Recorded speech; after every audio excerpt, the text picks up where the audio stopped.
Oh, I am. Yeah.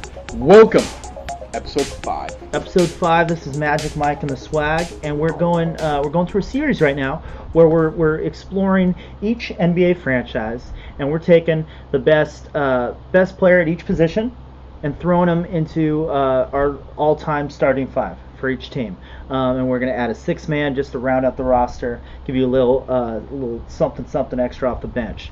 So today you are in luck because we are talking about none other than James Harden.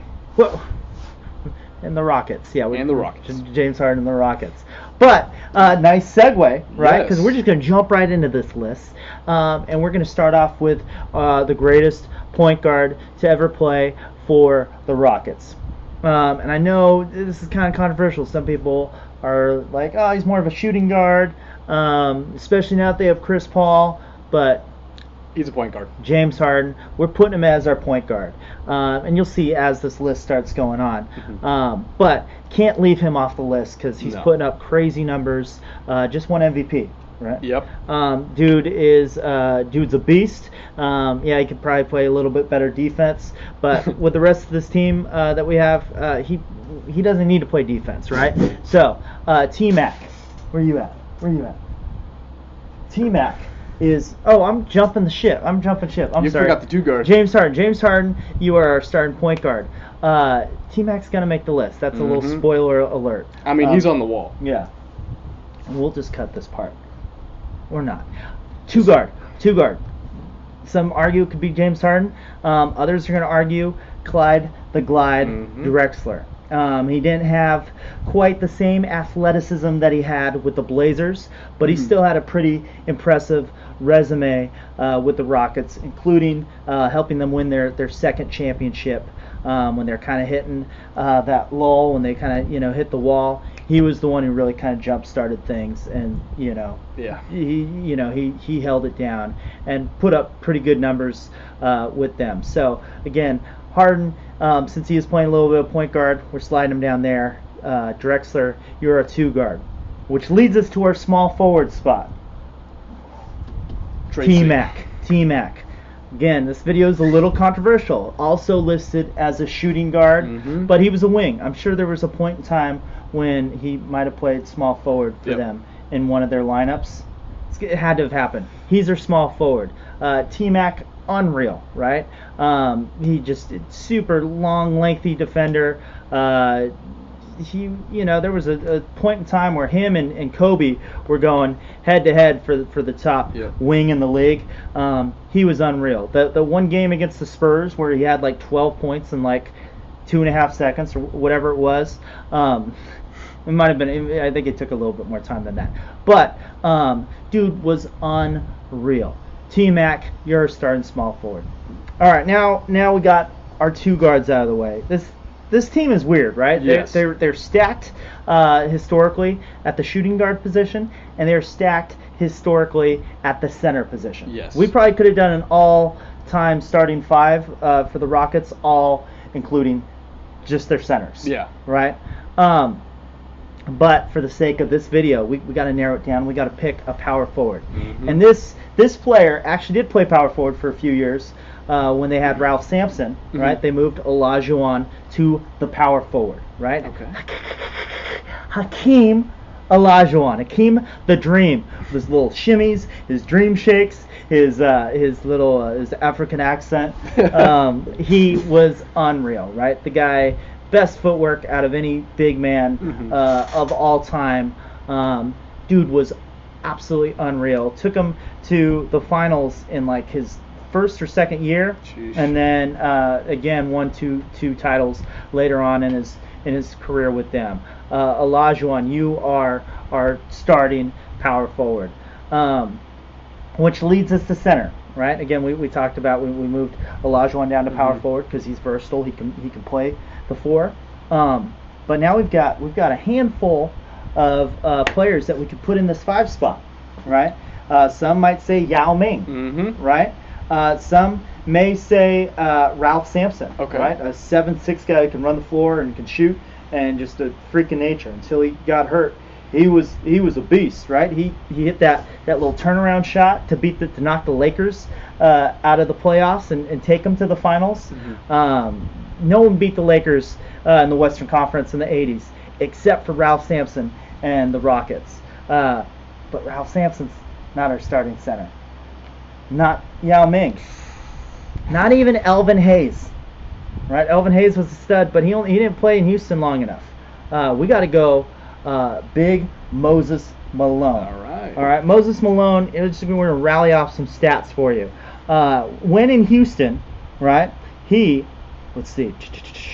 In Houston, he was averaging 24 points a game and 15 rebounds. Sheesh. Unreal, right? 15 boards and 24 points, along with 3.8. Oh no, that's 3.8 turnovers. We don't want to talk about the turnovers. Nah. But a block and a half. All right. 24 and 15. This dude's got to start, right?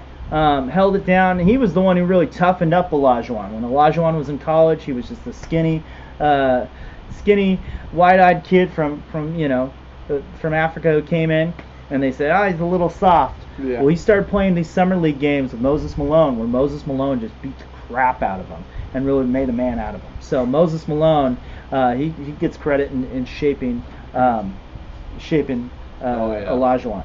All right, so there's our starting five. We got Harden at point guard because he plays point guard most of the time anyway, right? And he has the ball in his hands. He's facilitating. Clyde Drexler held it down, helped them win a championship. Really gave them that push to get their second title in that span of time with Olajuwon.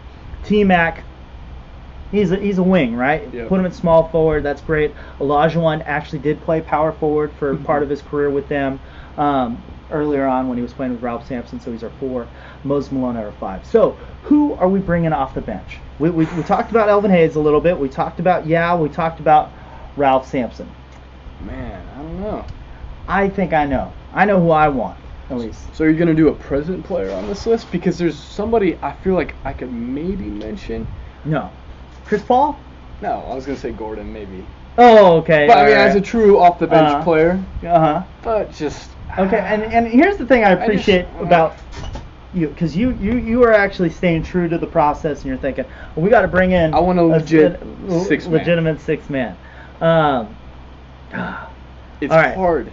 Yeah, if we did that, Eric Gordon's pretty dope. He's almost a shoo-in at that point. I would say, yeah, probably. If we're going legitimate true six man, Eric Gordon, you have our list or our vote, but. Here's my argument. If we're going just creating the best team possible for him, you're going to trade. We have a point guard that we kind of snubbed here, right? And so there's an argument. We've got Yao Ming. Okay. And then we've got Steve Francis. Okay. Stevie, the franchise Francis. Okay. Awesome point guard. Had a nice little run with them. Had some attitude problems, but his numbers really speak for themselves. For the sake of this video, we're going to compare the stats between Steve Francis and Yao Ming, right? So Yao Ming, for his career with the Rockets, I think both players only played like 8 seasons too. Yeah, Yao which is Ming crazy. had some injuries, which is unfortunate, but what can you do? So for his career, right, with Houston, Yao averaged 19 points a game and 9 rebounds. Yep. Okay. Steve Francis with the Rockets, he averaged 19 points a game. Okay. Which is crazy. They're both exactly 19 points a game, right? Yes. So it's kind of a wash there, right? And when it comes to rebounds, he only had 6 rebounds a game. But look at this. 6.3 assists, right? He's getting everybody going. 1.6 steals. Disrespectful. Right? And then half a block a game. And Yao's not getting many, Yao gets 1.5 assists a game, half a steal. He gets almost 2 blocks, which is solid. But here's really what it comes down to. Who got the nickname the franchise? They played in the they played on the team together. They weren't calling Yao the franchise. They were calling Stevie Francis the franchise. Yeah. I'm going Steve Francis. Okay. We're pretty locked. I mean, we're pretty versatile with our bigs. Yeah. And we got some wing. Our wings are flexible. Yeah. It might be nice to have an explosive point guard who can shake things up a little bit. Exactly. All right. So there's our list, right? That's it. Houston Rockets. I feel good about it. Do you feel good about it? I like it. It's your list, and All I right. I can't argue with it. All right, cool. All right, well, until next episode, that kind of wraps it up. But be sure to subscribe. Click that little bell in the corner so that you get notifications for the next one of these videos, because it's only going to get better and better and better. Spoiler alert! Wait till the Lakers, because that one's getting getting nuts, right? Yeah, we're gonna end it in bare knuckle boxing or something, because I think there's going to be MMA fight. We'll see. I think there's going to be some hurt feelings. Mm-hmm. All right, but anyway, that's just something to look forward to. Comment below, give us a like, and we'll see you next episode. Peace.